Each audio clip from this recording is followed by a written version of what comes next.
ketika Adam saja diciptakan, dia sudah diberikan aturan, larangan. Tidak boleh memakan buah pengetahuan, itu di dalam iman kalian. Dan di zaman sekarang kalau kita kaji ya, ini oten, nggak ada aturan perihal tentang makanan.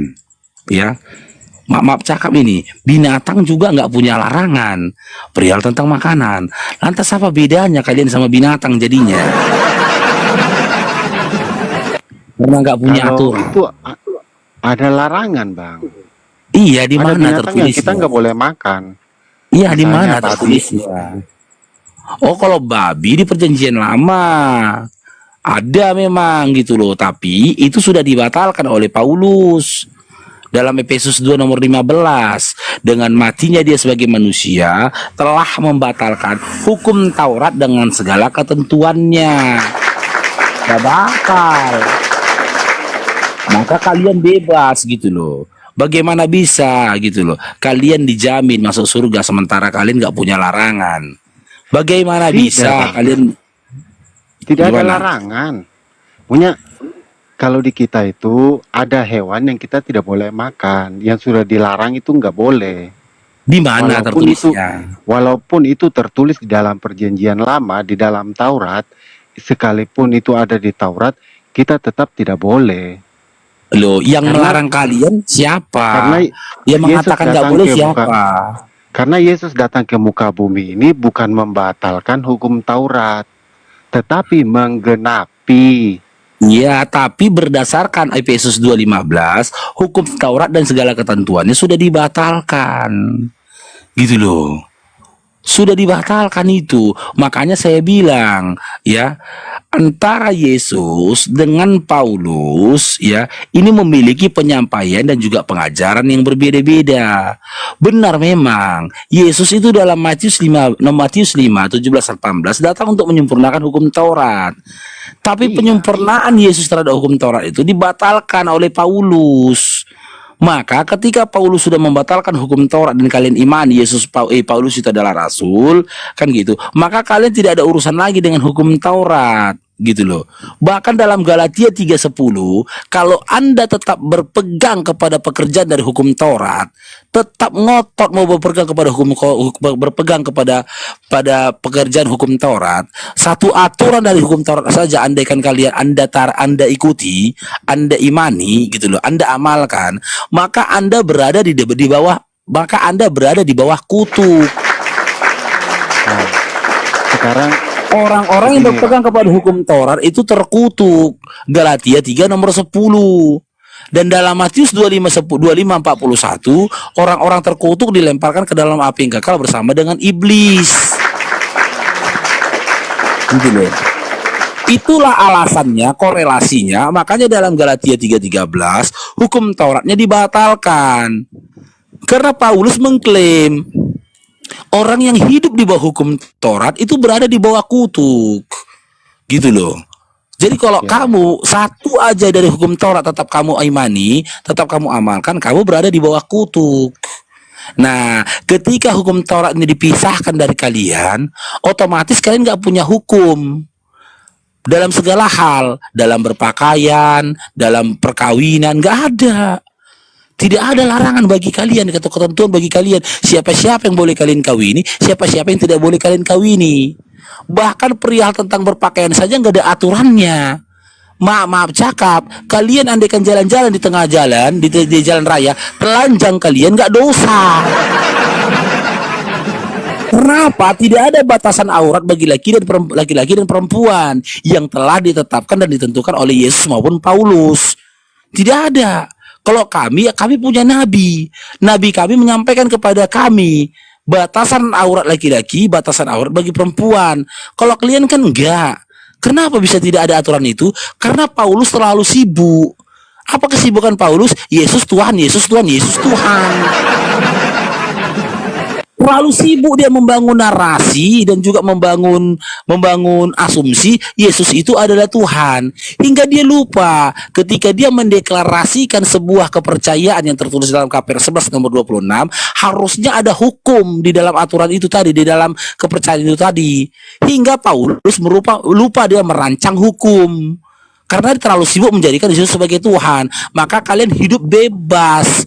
tanpa aturan, gitu loh. Bebas kalian hidup dengan tanpa aturan. Dengan kalian cukup percaya tentang Yesus yang mati dan bangkit untuk menebus dosa manusia, kalian masuk surga. Meskipun di dunia kalian kawin sama ayam, kawin sama monyet, kawin sama mama kalian. Jika kalian percaya dan beriman mati dan bangkit Yesus untuk menebus dosa manusia, kalian masuk surga. Maka surga kalian nanti yang akan diisi sama siapa? Yang kawin sama mamanya, yang kawin sama ayam, yang kawin sama monyet. Itu sih surga. Kan nggak masuk akal pengajaran ini gitu loh. Bagaimana bisa manusia yang berakal tapi tidak diberikan aturan? Kewajiban saja lah nih kalau kita kaji sama si Cantika. Apa sih kewajiban yang telah ditetapkan oleh Yesus terhadap iman Kristen? Apa sih kewajibannya? Yang andaikan ditinggalkan berdosa, apa kewajibannya?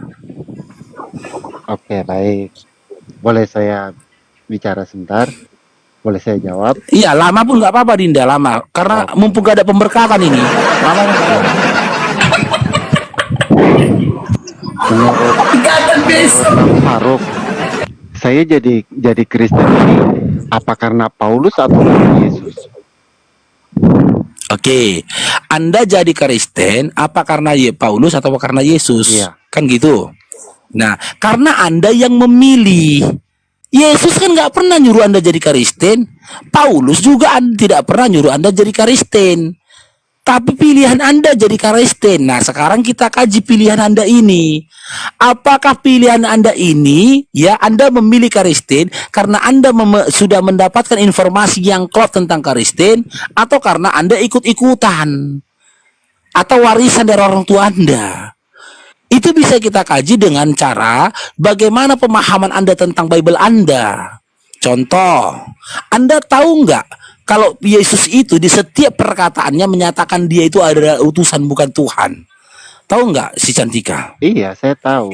Saya anggap Tahu. Yesus itu sebagai juru selamat yang Allah utus untuk umat manusia. Iya. Bukan Iya. sebagai Tuhan. Tunggu. Kelewatan. Kok Jangan kelewatan? untuk seluruh umat manusia, nggak ada datanya, kelewatan. Lah, Yesus tidak pernah mengklaim dia juru selamat untuk seluruh umat manusia, enggak. Dia untuk Bani Israel. Setiap data-data dia berkata, contoh, dia berkata saja tentang hukum yang utama, pengajaran yang utama yang tertulis dalam Markus 12 nomor 29. Dia mengatakan, dengarlah wahai Shema Israel. Dengarlah wahai orang Israel. Dia nggak bilang, dengarlah wahai manusia, enggak. Sebagaimana Musa menyampaikan, begitu juga dia diutus untuk kaumnya, bukan untuk seluruh umat manusia. Nah, dan ketika kau imani Yesus ini adalah juru selamat, maka dia adalah juru selamat bagi Bani Israel, bukan orang-orang di luar Bani Israel. Matius 15 nomor 24. Aku diutus untuk domba-domba tersesat dari Bani Israel. Matius 5 nomor 17.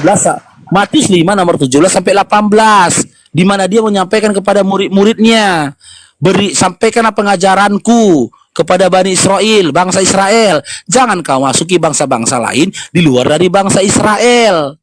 Sementara orang di luar dari bangsa Israel yang berupaya meminta pertolongan kepada Yesus, dikatakan Yesus anjing. Matius 15 nomor 26.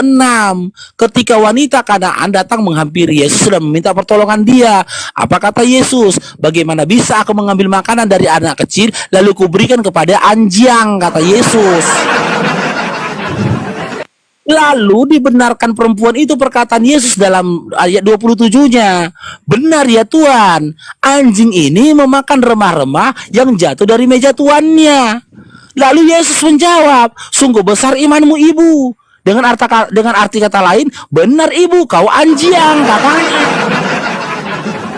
Lalu Yesus mengobati anaknya, gitu loh. Tapi, ya, hakikat dia, kodrat dia tetap jadi anjing, gak mungkin menjadi domba, gitu. Wanita Kanaan saja dikatakan Yesus itu anjing. Bagaimana kalian Kristen yang ada di Asia, khususnya di Indonesia? Jangan-jangan nanti ketika ketemu Yesus, kalian dikatakan kupu-kupu gitu. Ya kan kupu-kupu kan dikatakan. Gitu loh. Gak mungkin juga kan dikatakan domba, karena dia udah mengklaim domba itu hanya untuk Bani Israel. Di luar Bani Israel, Kanaan yang dekat sama Israel itu adalah Anjang. Agak jauh sedikit ke timur, yaitu menuju Indonesia, mungkin yang lebih kecil lagi. Jadi apa? Kupu-kupu. Atau setidaknya jadi apa? Kura-kura gitu. Gimana Cantika, cobalah. Jadi begini loh. Kristen karena saya percaya sama Yesus sebagai juru selamat. Nah, kemudian perintah Yesus, ya, perintah yang Yesus sampaikan kepada kita adalah untuk percaya kepada Allah. Turuti semua perintah Allah, ya, dan jangan pernah sekutukan Allah. Sembahlah kepada Allah, bukan sembah Nah, kepada perintahnya, siapapun. nah, dengar, oke. Perintahnya Allah siap. Perintahnya Allah itu apa? Gak cair Bang Buffet, gak cair bro. Diberkati aku Bang Buffet. Perintah Allah yang paling kuat ataupun yang selama ini saya sebagai Kristen ya, itu sudah tertuang di dalam kitab Taurat Musa, 10 perintah Allah. Cair Itu sudah dong, paling diberkati lengkap. aku Bang Buffet. Sekali suaramu Cantika. Tuhan Kan Allah udah saya bilang tadi kita. Cantika. Kemudian Cantika. jangan pernah menyembah Allah lain, jangan ada. Iya, Cantika. Cantika, kitab Keluaran 20 yang kau bacakan tadi, aturan itu tentang 10 hukum Taurat itu tadi, itu untuk Bani Israel. Ulangan 33 nomor 4. Oh berarti Ya. selain